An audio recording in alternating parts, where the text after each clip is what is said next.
Thank you everyone for joining us on this cool evening. Hopefully everyone's made it home from the office or the practice, and they're going to be joining us from a warm room in their house.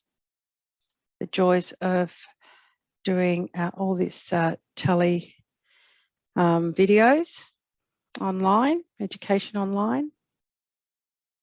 Okay, 6:32. What do you think, Ruth? We get started? Okay. Good evening, everybody. Thank you for joining us for our session, Cybersecurity, Data Breach and Electronic Communication with Patients. Before we begin, I would like to do acknowledgement of country. Northwestern Melbourne Primary Network. Sorry, we'll start again. Northwestern Melbourne Primary Health Network would like to acknowledge the traditional custodians of the land on which our work takes place. The Wurundjeri Woi-wurrung people, the Boon Wurrung people, and the Wathaurong people. We pay respects to elders, past, present, and emerging, as well as pay respect to our Aboriginal and Torres Strait Islander people in the session with us tonight. Just a little bit of housekeeping before we begin. Ruth is going to do a presentation for us. We will ask everybody to stay on mute. So all attendees will be muted when you come into the session. Please ask questions via the Q&A box. You'll see there's a little chat box here. You see the screen, the little diagram. Q&A will be at the end of the presentation. Questions will be anonymous to protect your privacy. This session is being recorded, so questions will be anonymous also.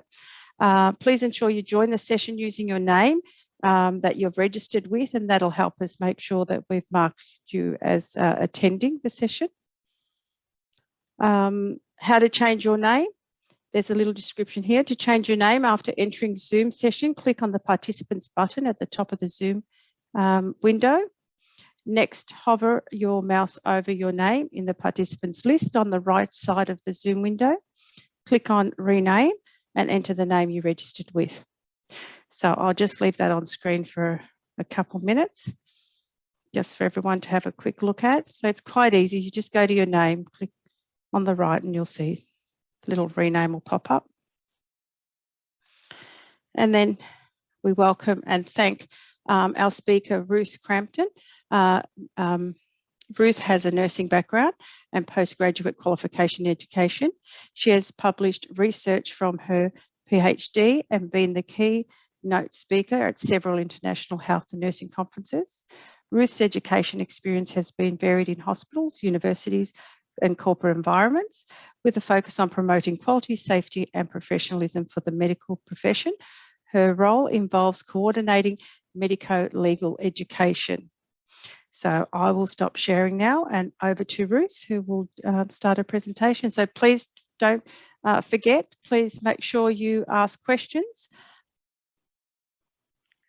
We will answer all of them in the end. So thank you, Ruth. Welcome. Thanks, everyone. I'm just, sorry, I'm just organising my screen share. Just let me know that that is up and running. Can everybody see me? Yeah, here it is. Yes, I can see you. Great. Thanks for having me, everyone, and I'm happy to be here.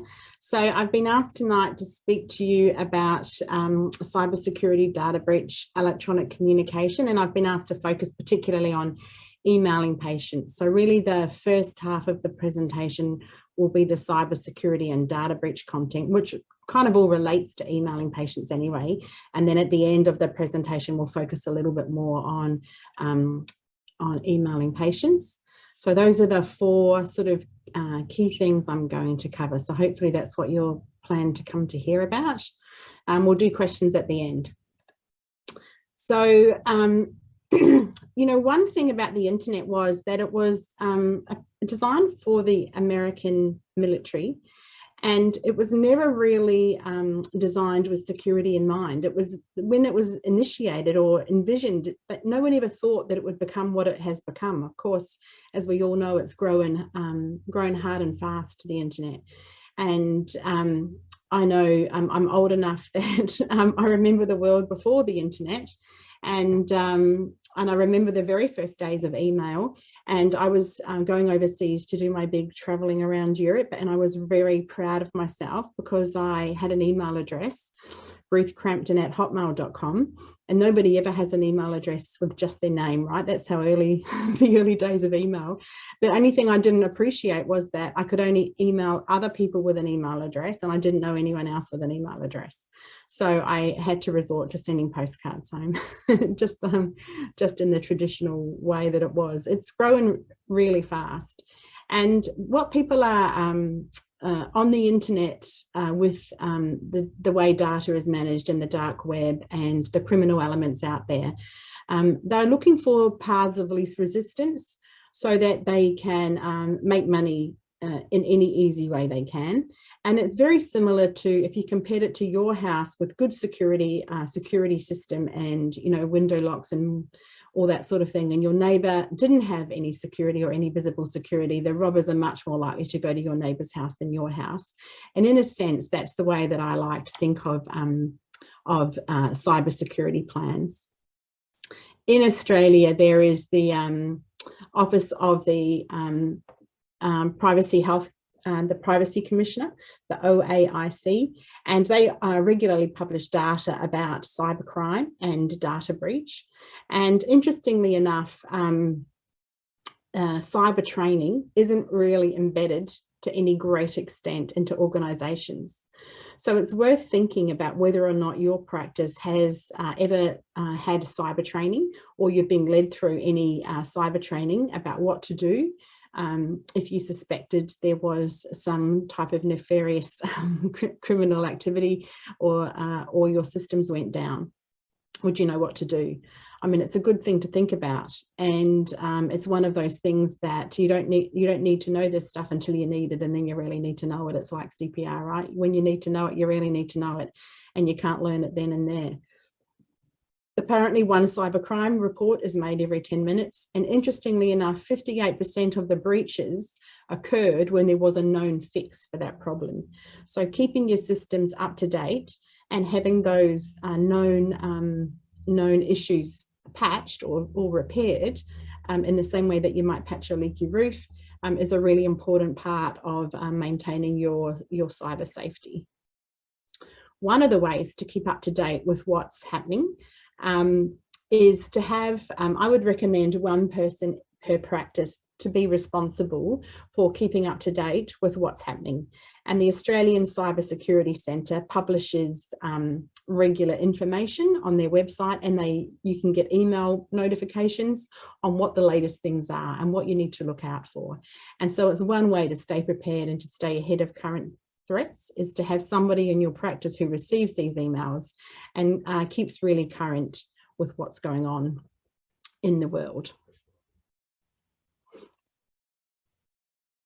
They have this list of best practice when it comes to cybersecurity, the Cybersecurity Centre, and this is the information that they recommend that practices or any business adheres to in terms of best practice for cybersecurity. So there's a lot of things here that I don't understand all of them that well, but I'll explain them to you to the best of my ability, which is application whitelisting, which means that when you're in a work computer, you can't just download everything you want. You know, I'm sure my work is like this. I'm sure your practices are like this. Sometimes you want to download an app or you want to download something and it says, nah, you can't do it. You've got to get special permission to download things, and it's keeping your systems clean by limiting what can be downloaded. So what applications you can and can't use, that's application whitelisting. And then patch applications I mentioned already, which is when the security vulnerabilities are assessed and updated and mitigated. And that's why your iPhone or your iPad or whatever system you're using has regular updates, because it's updating all the patches, and it also deleting things that you're no longer using. And then the configure of Microsoft Office macro settings.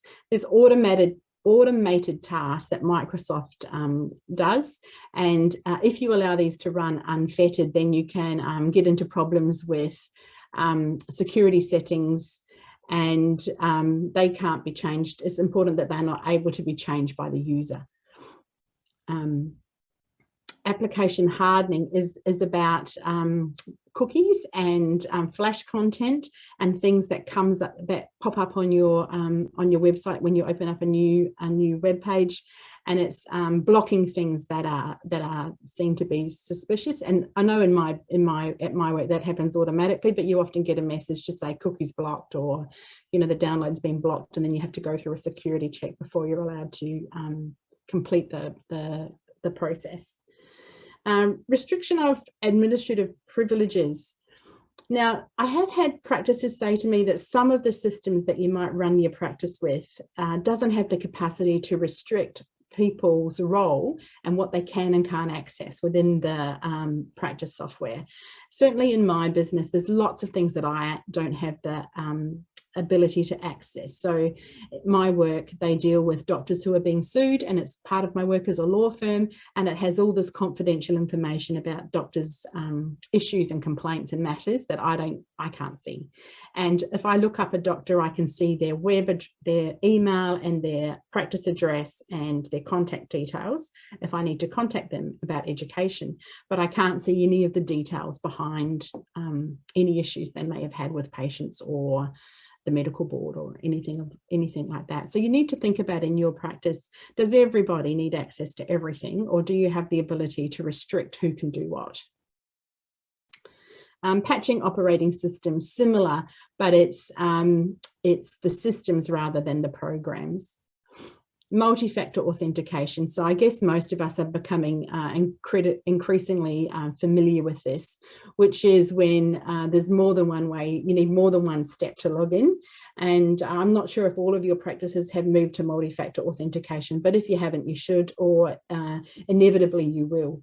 So I know I'm doing a bit of work for a university at the moment, and to get to my university email, I have to log into the system. I get a password on my phone, and then I have to put that number in, and then I open up my email and I have to log in again, and I get another password to my phone and I have to put that in.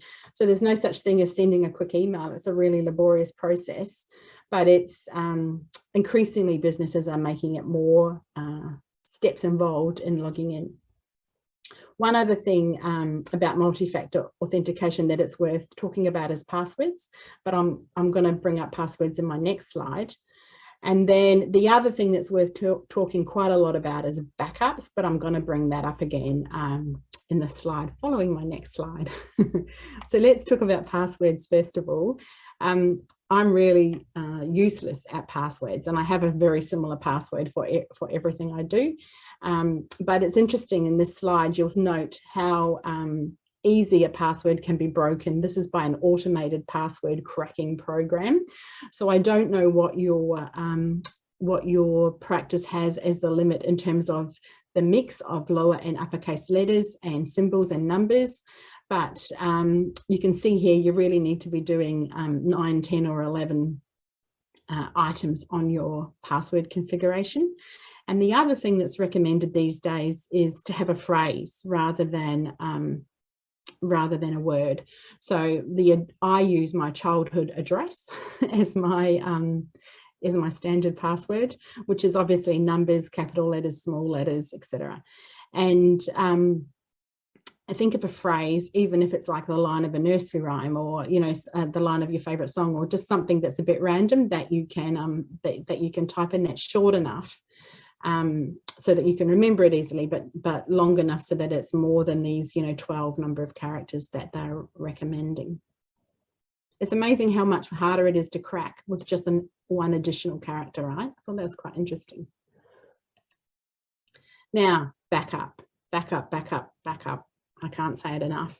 So having backups of your data and your systems. So have a think about, do you know if you back up your systems? Do you know where the backups are stored?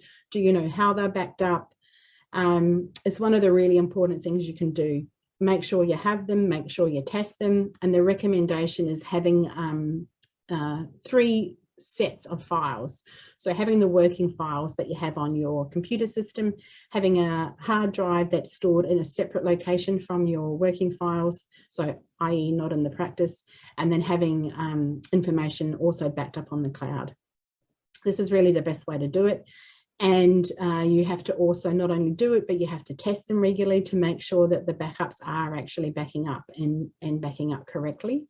There's lots of stories of practices that have run into problems with their backups. So thinking they were backing things up only when they needed them to realize that they weren't there, having a backup but storing it in the practice and then being a victim of the recent floods or the recent fires, and losing both their backup and their original system. So really, I can't say it enough, the importance of backing up your data. So in terms of your best defense for cybersecurity, 3 things: antivirus software, updated programs, so not running an old version of Microsoft Office, running a current version of Microsoft Office and backing everything up. So if you're thinking about the house analogy where I said your neighbours had a house that was easier to break into by the look of it than yours, then if we're talking about firewalls, think of that as being a big security fence or a big brick wall around the outside of your perimeter of your property. And then antivirus software alerts you when there's suspicious activity, and that would be the same thing, analogy, as having an alarm system in your house alerting you if someone was breaking in. And then patches, keeping the patches current and repairing any known issues.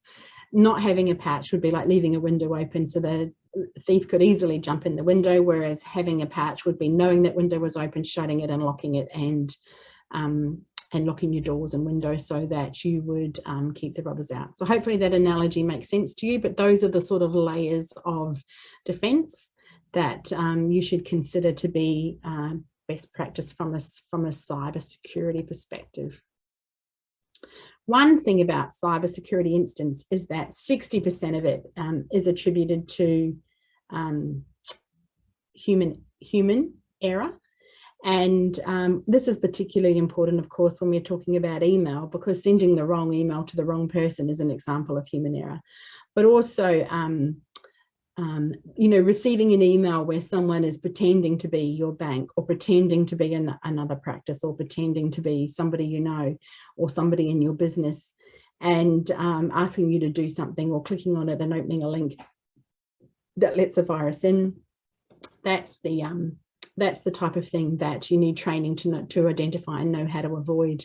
There was one practice that got us a virus in their system because a staff member plugged their phone into charge, but they didn't plug it into the wall, into the socket with an extension USB to charge. They plugged the USB into the USB port of the computer, and by doing that, they infected the whole practice system. So it's just knowing the ways in which human error can contribute and having education against that.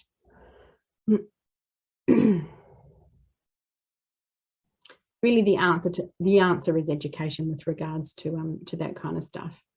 So planning for the unexpected. We know in Australia we can be prone to unusual events such as fires and floods.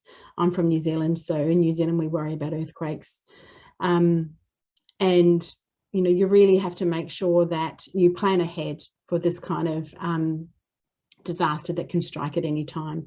You need to, it's not just the criminal attack or the human error, there's also other factors in place. And so having a plan for that and knowing what will happen if something catastrophic happens, that's really important. There was one practice, I know there was a fire in the practice and they lost their systems, but they still in those days had a lot of paper records, and they moved all their paper records to a secure lockup, but then the secure lockup got broken into. So they really had, catastrophe on top of catastrophe, and it's hard to plan for all of these things, but having put some thought into it is really important. Oh, I think I might have just jumped to one. Hang on a sec. Oh no. So I did just want to talk a little bit about the policies and processes that you should have in place in your practice. There's a couple of cyber related policies or thinking that you need to do before an event. So one of them is a cyber security policy, which outlines things like what education is required, what the rules are around your backups, what the regulations are about whitelisting those apps, as I said, who can and can't access what. All of that should be written in a policy somewhere. And then there's a second arm, if you like, or a second chapter in that policy, which is about your response to an actual attack. So who to contact if you suspect that something's happened to your systems. How do you tell patients? How do you have backup data, but how do you access it? Where is it? How do you get it? If the media finds out and they contact you, who's responsible for talking to them? What's the message? And I would recommend you plan a message before the event, so then you can just release it without being too stressed at the time and having to think about it under pressure. So how do you recognize if you're under attack? Well, there's a lot of different ways that you can get a symptom that something is wrong. And the really vulnerable period of time is the period of time between the system's not booting up, or the system's not working, or something appears to be wrong, but you haven't quite realized that it's as serious as it is. So there's a little window there where you can do the wrong thing or the right thing. And it's in that window where most practices that I come across that have had a cyber incident make the mistakes. So it's educating the staff that are going to turn up first thing in the morning and turn on the computers, but what to do if they don't boot up like normal. So that everybody from the receptionist to the principal of the practice has an awareness of what to do if they're in there on a Sunday afternoon, catching up on some files or something, and something doesn't happen in the way it's supposed to happen. That's the really vulnerable period, and that's the period that you need to be really cognizant of.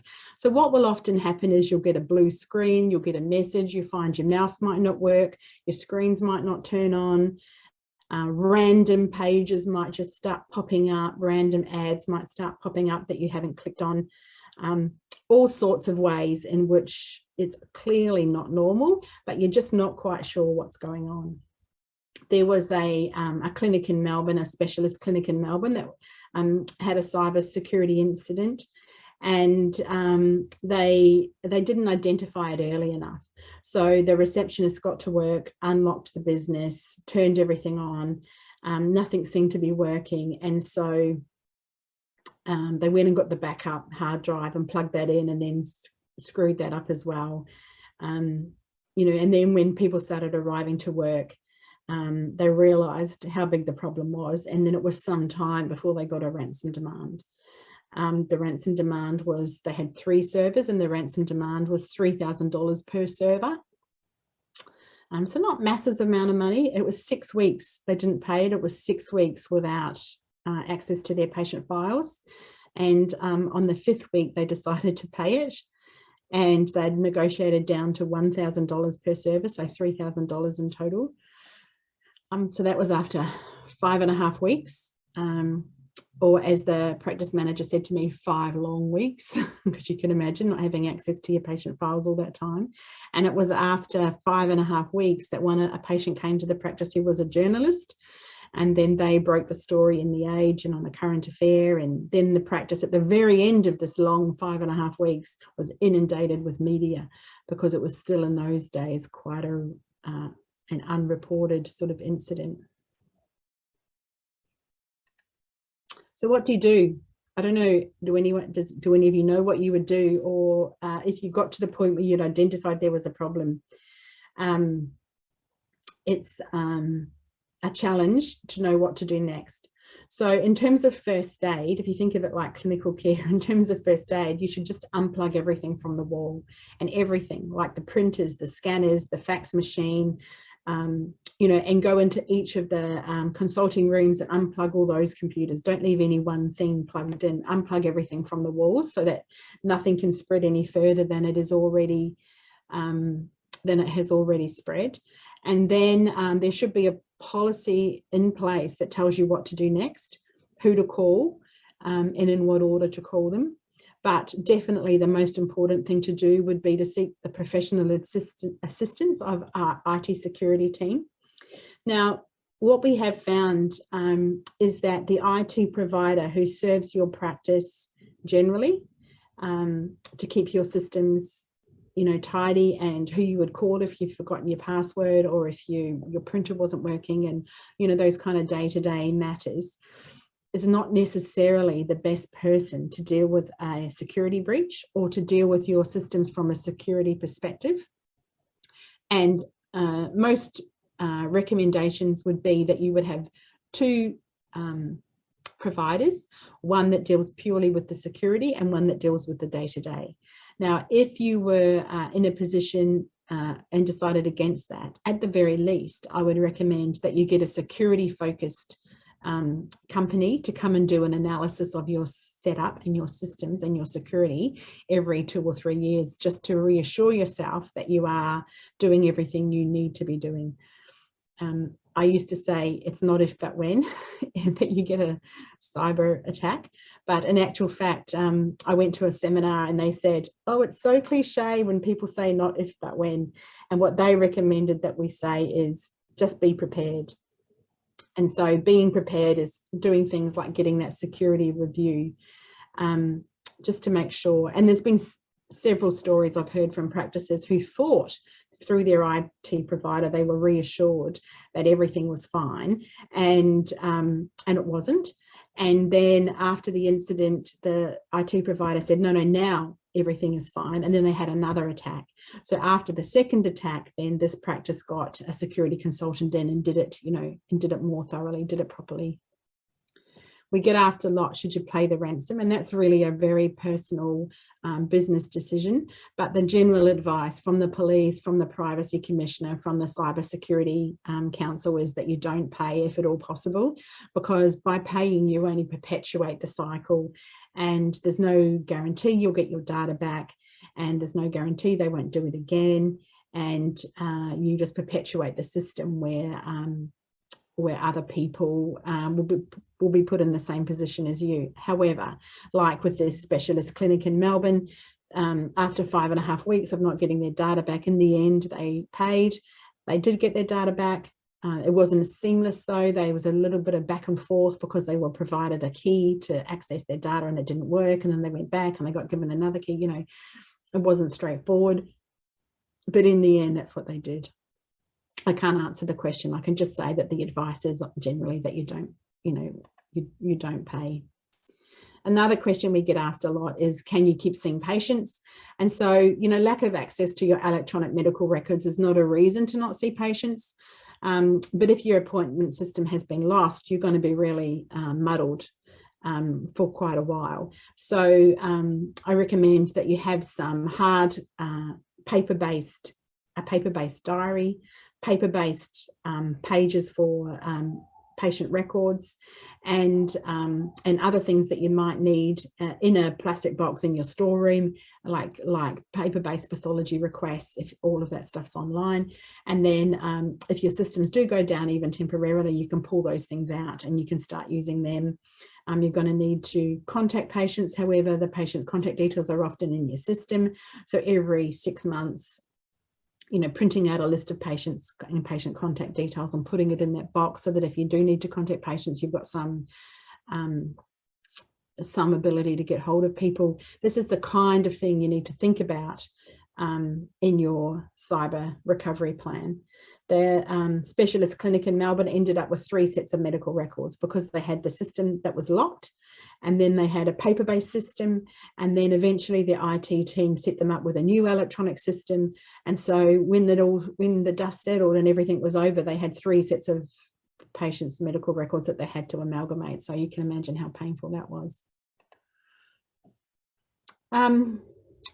Next, we're moving on to talk about data breach, and just one mention about data breach and cyber security. It's not exactly the same thing.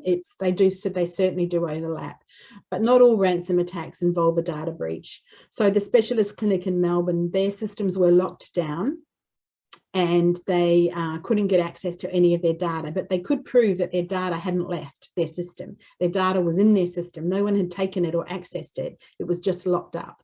So that wasn't a data breach per se. It was a cybersecurity incident without a data breach. So it's possible that the two things are separate things, but we'll just talk a little bit now about what a data breach is and what it isn't.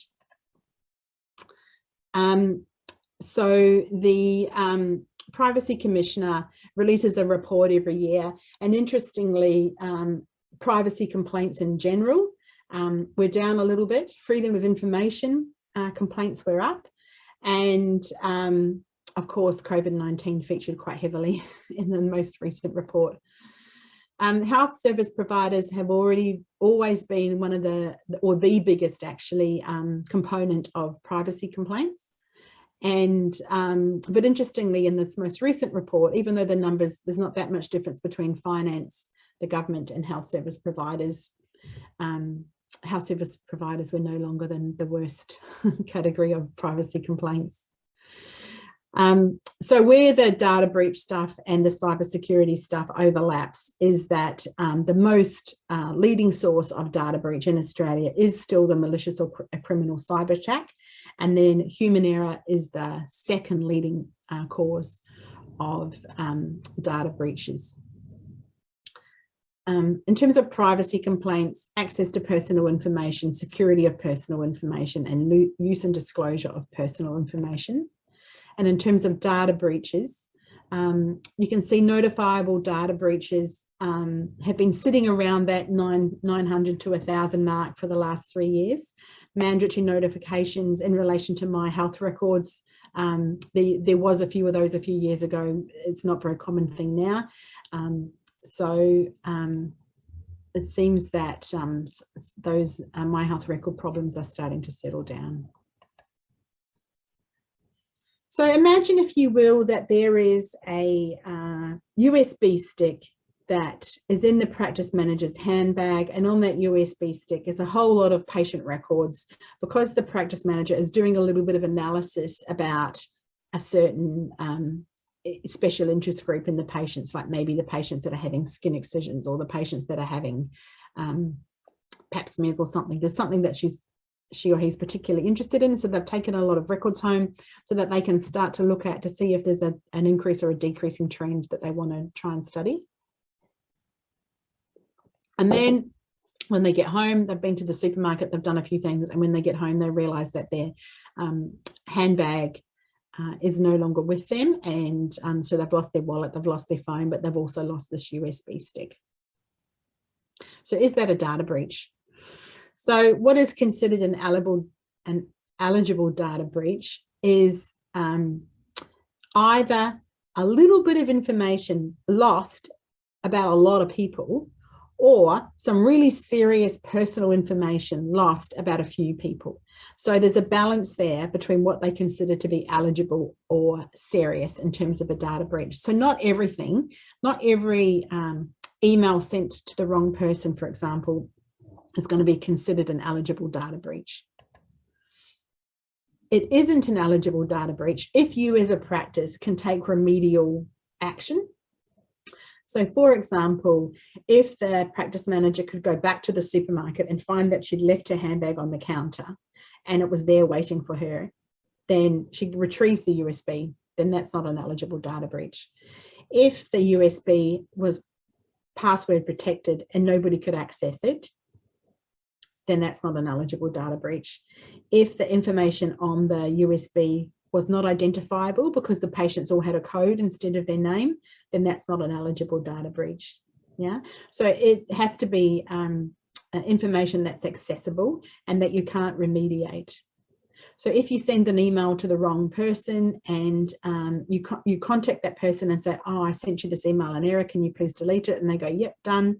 Then you don't have to report that. It's not an eligible data breach because you've remediated the effects. However, if you aren't sure, or if you you are aware that the information that's lost is serious or affecting a lot of people, then after you've assessed it, then you do need to notify the Privacy Commissioner, and you also are obliged to notify the individuals involved. And in terms of notifying the individuals involved, that's an interesting one. You don't necessarily have to make a phone call to every patient, but you would be expected to do something publicly, like put a message on your website, which is what I was saying about the cybersecurity thing, having that sort of message already planned. You know, putting an ad in the paper, putting a message on the practice notice board, you know, those types of things.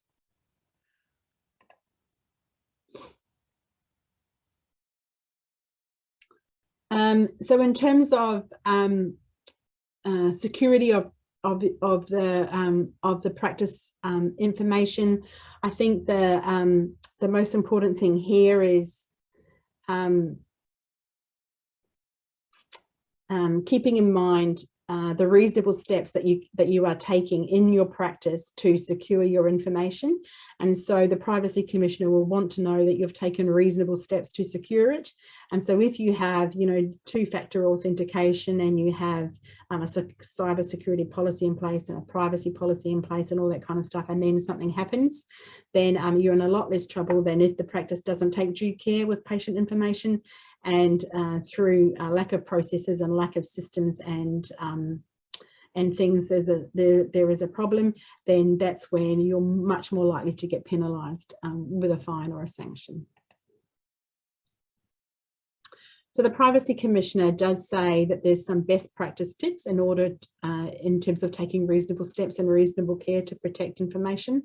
So you have to be able to demonstrate that that you train your staff about how to detect and report threats such as phishing emails, that you train your staff how to understand basic account security, such as how to create a good password, how to protect their devices, how to manage the devices that leave the practice, like laptops and phones, and what to do if they suspect a privacy breach and how to report it. They need to be aware of what that process is.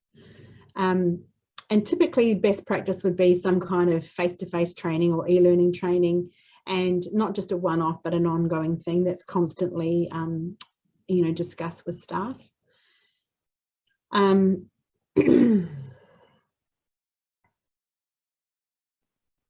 the next thing is preventative technologies and processes. And so this was what I was saying about being really careful about the security team that manages your IT is not necessarily the same team as your usual provider, and employing all those technologies as they become available, such as multi-factor authentication.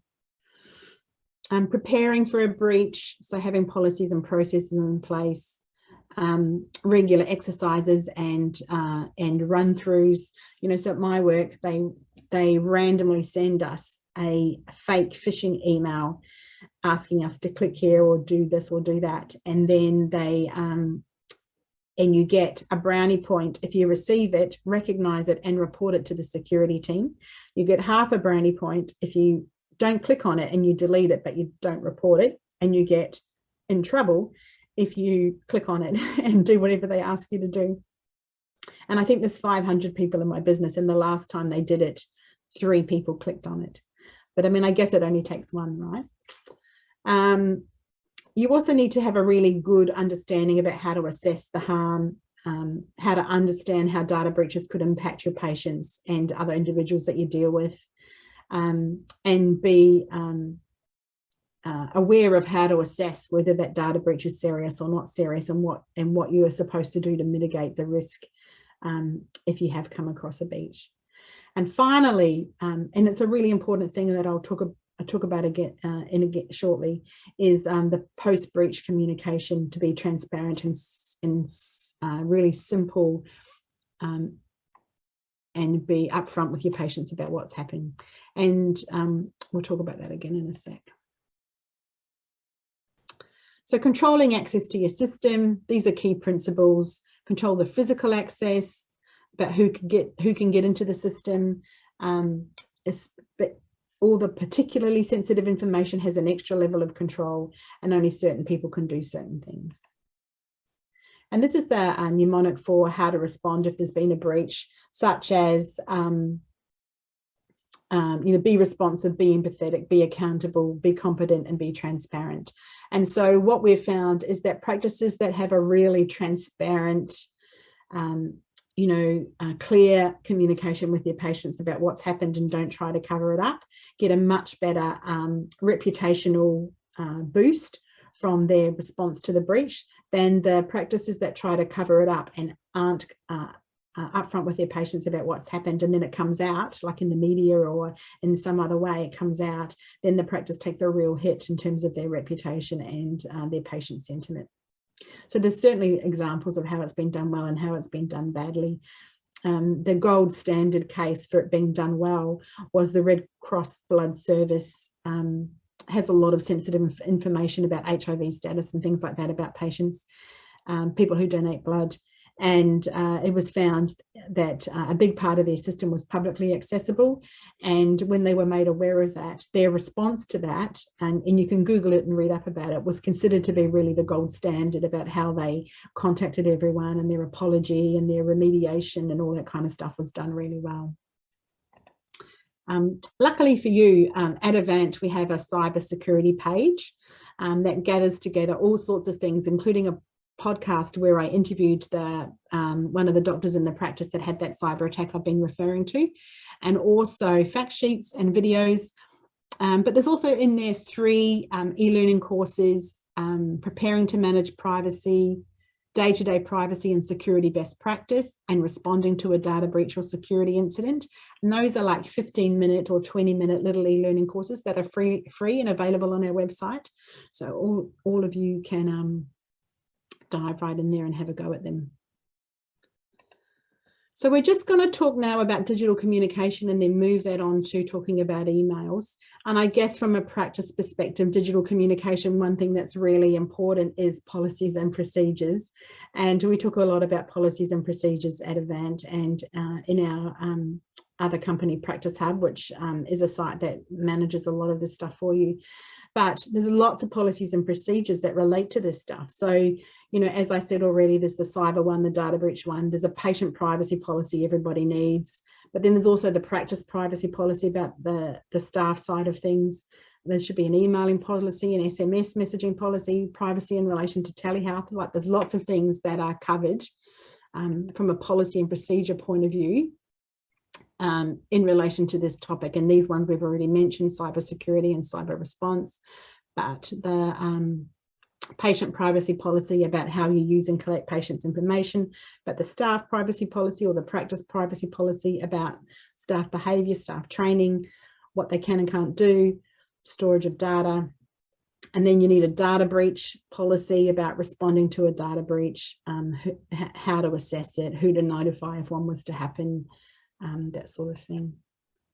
This is from our email fact sheet, and it's the email policy checklist. And I've got the link to the email fact sheet in some notes that I'm sure the PHM will put up on your website. In terms of digital communication generally, one of the most important things is to get the patient's consent to communicate with them in this manner. And how you go about doing this is really, of course, up to you. But it's a really important part of the process that the patient's consent is sought and documented. You also need to advise them, of course, of the risks, especially in relation to email and SMS.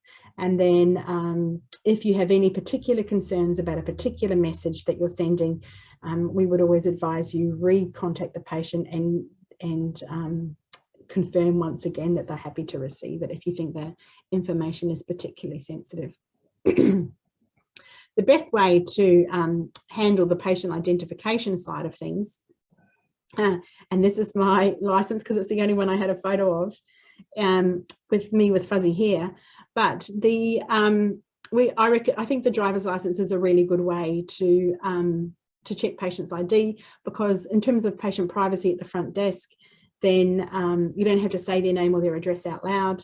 And there's certainly been cases where saying the patient's name or their address at the front desk has caused problems. But by asking to see their license, then you can put their information, check their ID and put their information into the system. And in terms of consent for email and SMS, when a patient turns up and they're registering, certainly that's the ideal time to have a question on that form about, do you consent to be contacted by email or SMS? But also whenever they turn up for an appointment If they haven't filled that out to date, you can say, oh, I'm just checking if you're happy to, receive any information from us by email. When I first started doing this type of talk, the whole concept of emailing patients was really fraught, and a lot of practices believed that they weren't able to, or that it was unwise. And increasingly patients are demanding it, and increasingly it's becoming a thing that you're expected to do. And so in order to meet the patient needs or the patient requirements, really you have to start thinking about, if you don't already, you have to start thinking about email and SMS patients and what you will and won't do in terms of what your policy will say, in terms of what you will and won't do in this regard. There's lots of stories about emailing going wrong. There was a story recently in The Age or the Sydney Morning Herald about a practice that some human error had typed the wrong number into the fax machine, and for a psychiatrist, I think it was, and they were sending mental health plans to this psychiatrist's practice, and over years they were sending, and this and just a random person was getting all these documents sent through, and the psychiatry practice didn't realize, because they were getting hard copies, and so they never even really understood that there was a fax also being sent, and the person that was receiving the faxes just was lazy or just threw them out. But eventually, when they just kept coming, contact the paper and said, I've been getting all these sensitive, very sensitive information about all these patients. And the practice had been continually emailing these mental health plans to an incorrect number on the fax machine. So the Privacy Commissioner talks a lot over, and the coroner has also talked a lot about how fax is not an efficient way to send information. There's certainly, cases about emails being sent to the wrong address. Cases about emails being sent to someone's work address. There was a case where an email of a terminal patient was sent to the home email address, but the wife opened it. So, just confirming the email address. A lot of couples share an email address, so just confirming that at the time of the patient consent. And as well as being faxed to the wrong number, another problem with faxes is often there's an extra page. When you put it through the scanner, you don't, it isn't all the appropriate pages for the right patient, some of those additional pages. So what's important in regards to email is to have a clear policy. Who can send it, what can be sent, who it can be sent to, how you're going to confirm the address, how you're going to confirm the consent, how you're going to identify the patient, document that you've done all this. Anything that's at all sensitive should be password protected. The Privacy Commission doesn't dictate what method you use to communicate with your patients. You can use any method so long as you take reasonable steps. And what the reasonable steps are would be the things listed on this slide.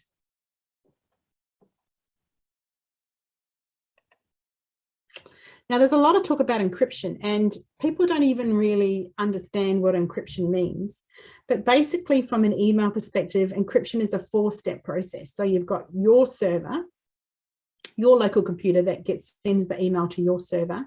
Then your server sends it to the patient's server, and then the patient's server sends it to the patient's local computer. So it's like a 4-step process.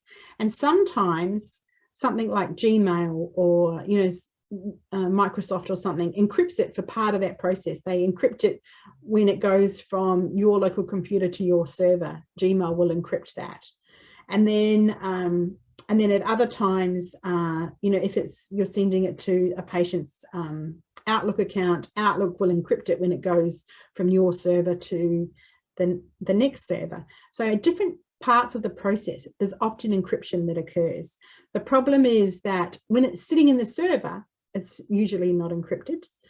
And so what most practices that have encryption in their email is, it's called end-to-end encryption, which means that from the minute it leaves your computer to the minute it arrives at the patient's computer, it's encrypted the whole time. And that's considered the safest. However, when it reaches the patient's computer, it usually automatically unencrypts. So anyone can read that email if they can access the patient's computer. But when the patients really are, I can never say that word, it's rare that a patient will have encryption software. So whatever they send back to you is usually unencrypted. And there are other ways to secure information, such as password protecting the file. In terms of emailing, one of the most important things is to confirm the email address before sending. So one way to do that is to obviously get the patient, you know, when you're filling in a program online, it asks you to put your email address and then it asks you to put it in a second time. So if you can have some kind of online system where the patient consents to email, where they have to fill in a form on an iPad or something where they have to put their email address in twice. Another way is if they ask you to send them something via email and you don't have their consent or their email address, you can say to them, can you email me your consent? And then we will respond. And in that way, you've confirmed both their consent and the correct email address. They may have more than one email address, so it's important to make sure that you're emailing the appropriate one. And that should be all the stuff included in your policy. And as I've said, you can password protect sensitive information.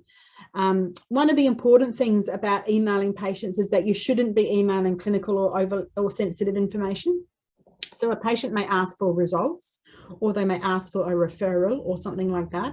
But if the results are abnormal, then it's not appropriate to send them via email.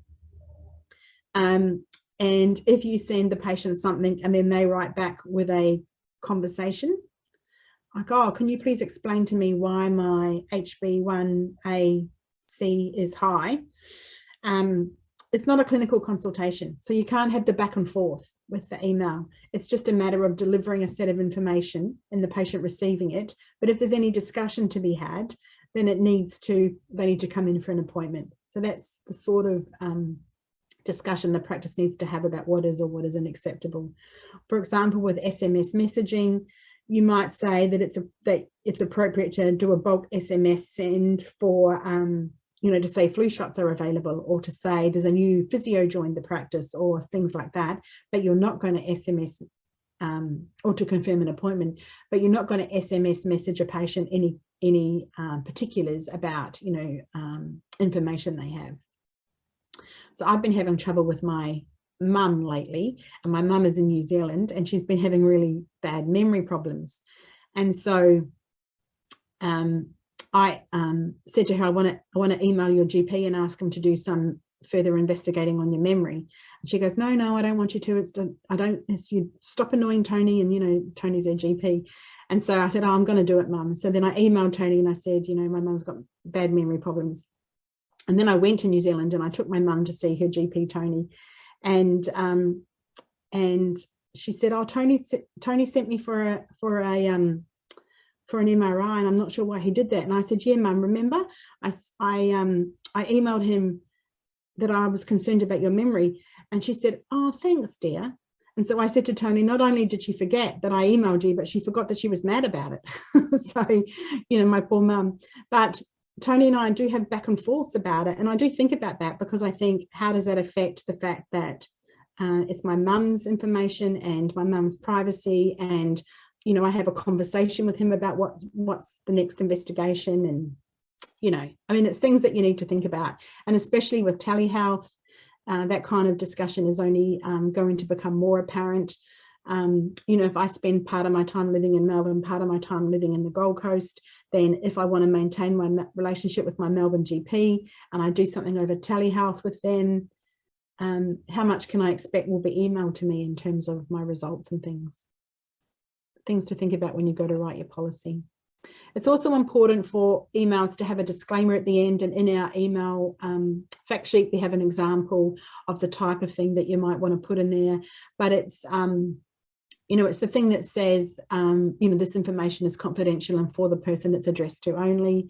And then, you know, and please don't, you know, respond with a back and forth clinical message. This is a little mnemonic that Angela, who was supposed to be giving this section of the talk, but unfortunately can't due to personal reasons. She has this mnemonic that she uses in practice, and it's the can do. It's the email mnemonic. So it's, you know, you have to stop and check, has the patient consented? Is the address correct? Do you have the name and date of birth on all the pages that you're sending? Is the document attached, and is it password protected? So that's a good little checklist. And then in our data breach resources at Avant, we have a flow chart for if you suspect there's been a data breach or that an email has gone to the wrong person, a flow chart to try and help you work out whether or not it's a significant enough data breach to report,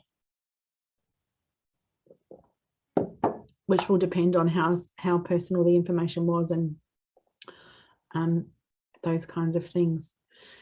In terms of documentation for email and SMS, it's really important that a copy of those, that email or that SMS ends up in the patient's medical record, because it's considered a part of the medical record.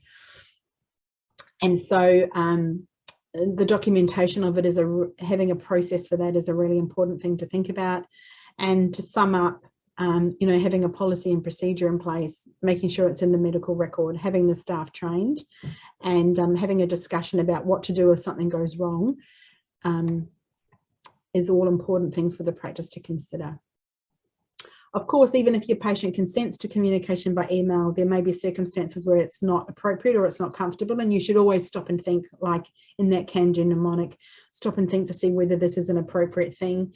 And it's completely appropriate for the practice staff or the patient's practitioner to consider that a face-to-face consultation is necessary and to decline to send something via email.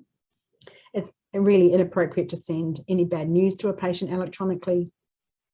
And if they respond, as I've said, with further questions, you really have to try and avoid the back and forth over email, because it's a risk that the chain of correspondence will turn into a pseudo medical conversation, and A, you can't charge for that, and B, it's inappropriate. You need to ask the patient to come in and make an appointment. Final slide.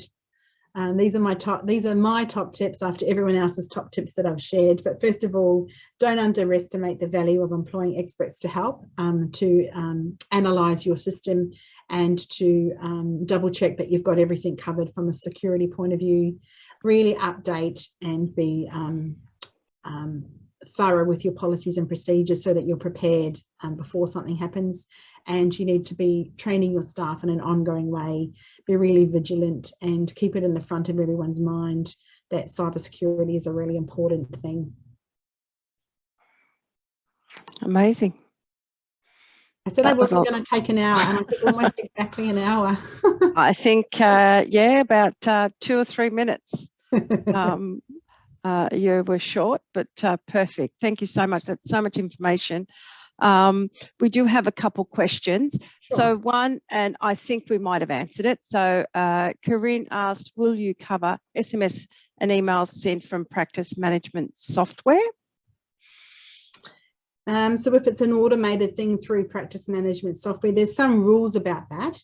And the rules are when you're doing a bulk email or a bulk SMS, and you would need to Google what the rules were, but I know that one of the main ones is that you've got to have an opt-out option, so that the patients have got to have the option to you know, to unsign from any communal list, and that you're not allowed to advertise that way.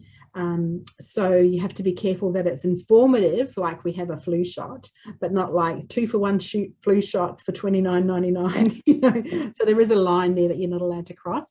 And ideally, if you're sending it from practice software, that means that it will automatically be recorded in the individual patient's records that you've sent it, which is the best way, you know, the most secure way to make sure that you're meeting all your obligations. Amazing. Perfect. So the next question I've got is again from Corinne. When you have a printed patient list, then storage of this is also a vulnerability. Correct. Yeah, it is. And so it needs to be in a locked room, as the rules for any patient paper record needs to be in a locked room or in a locked filing cabinet. So there needs to be one lock between you and that. So whether it's a locked drawer or a locked room or a locked door, that is a requirement. Yeah, correct. Okay, amazing. Then we've had a request. We've got a couple of requests. So one, Vanessa's asking, their practice is looking for a provider for encrypted email services. Can anyone suggest a provider? So would you have a list of preferred providers you could? We don't, and we don't endorse you know, because then you get into a slightly tricky business then of backing someone up. Okay. But maybe other people in the call will have some good advice. Yeah. Or I can suggest possibly, Vanessa, you could post that in our base camp, in our practice managers base camp, and maybe some other practices could assist with that question. If you're not sure of base camp, please contact us at the PHN and we can help you tomorrow. Sorry, I forgot one thing to talk about, which was insurance. Tell me. And it's so odd because I come from an insurance company. But you do have to assess your level of risk and how much you want to invest in insurance for this kind of thing. And I know that our Avant has a practice policy which has some limited insurance for this sort of thing, but it's not necessarily enough for everyone. However, I know that if you do go to a third provider to get cyber insurance, the fact that it's covered in our practice policy gives you a significant discount for any additional policies. But I don't know, I only know our system, but whoever your practice insurance is with, you should certainly investigate and see what sort of coverage you're getting from a cyber perspective. Okay. All right. So next question, do you have a sample of a policy and procedure? So that's the Practice Hub side of our business. And it's because they cover all that policy and procedure stuff, we don't necessarily.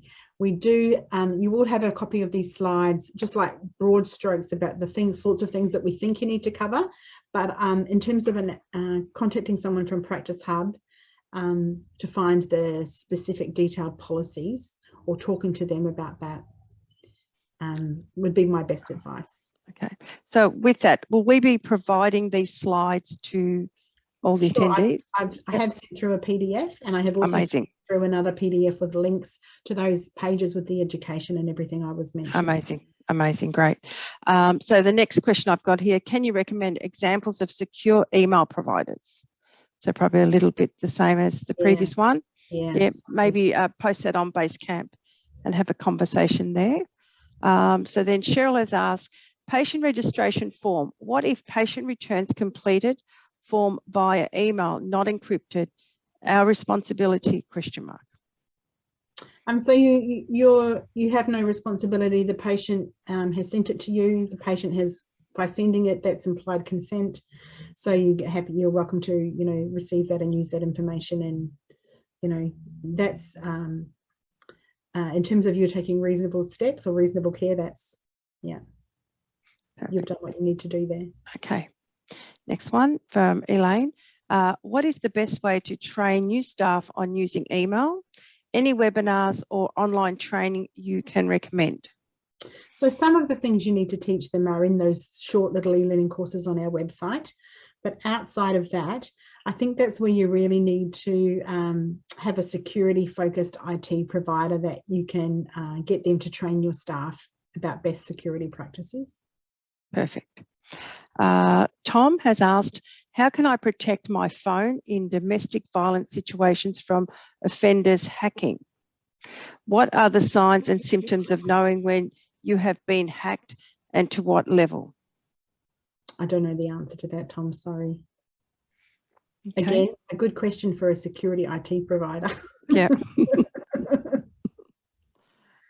Sorry, Tom. Next one from Selena. Are you allowed to email results to a patient after you have already discussed in a telehealth consult the results with the patient and they subsequently ask for a copy for their records? Sure, I would say that's a completely appropriate use of it. If you've already discussed it with them and they want a copy for their records, that would be fine. I would still probably password protect it to make sure that the right person gets it. But yeah, and I think patients, that's an expectation from patients these days that you would do that. Amazing. Okay, then the next one. What about best practice software? I have assumed that the software we use has good security. Is this not a good assumption? Do you have recommendations, Lee? So I think it's a fair assumption. I'm not an expert on the best practice software. So again, it's something that you would need to seek independent advice. But it's certainly when you are discussing things with the providers of that program to check with them and ask them what their encryption and protection and Great. and So really ask more questions around this whole topic, and dig a little bit deeper. Yep. And don't assume. Yeah, is probably one of the big ones. Yep. Correct. And that's all for those questions. But I do have a question. When you were talking about unplugging everything, when you see things start to go bad, and you said start unplugging everything from the wall. So a modem, are we talking power unplugging, or we're talking unplugging the modems? Correct. All of it. Unplug every cable you can find, pull it apart. Okay. Yeah. Especially the modem, because I'm thinking everything. There's a lot of things that are Wi-Fi. So So the power, turning off your Wi-Fi, turning everything off, unplugging, pulling everything out, doing everything you can to isolate the individual elements of your system, and then going the next step according to your plan, which you will already have in place about who to call. And calling those people. Perfect. Okay. And does Avant, your other side of the business, the Prac Hub, does that supply like a process once you've gone through those steps, what you do next, or is that something you? Well, I'm sure they supply a policy in relation to this, and the policy should outline the process. Okay. But I haven't read it, so I'm only saying what I'm assuming they do. Okay. All right. Fantastic. And I don't think we have any more questions, unless there's anything else. Anybody? Anyone? Oh, hold on. We have got one more. Do you have a recommendation for insurance companies? So, other than the practice policy that Avant has, which isn't enough coverage to meet everybody's needs, but meets a lot of people's needs, and having a conversation with some of the insurance experts in our business about what they would recommend if that didn't meet your needs. There are certainly people that know way more about the insurance side of it than me. So it would just be a matter of, having one of those calls with one of the experts and asking them what they think. Yeah.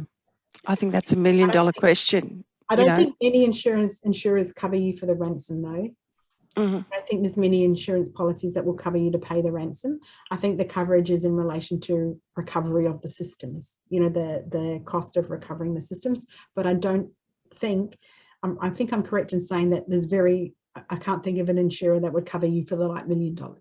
Yeah. So they won't cover you for the ransom that you have to pay. Correct. Okay.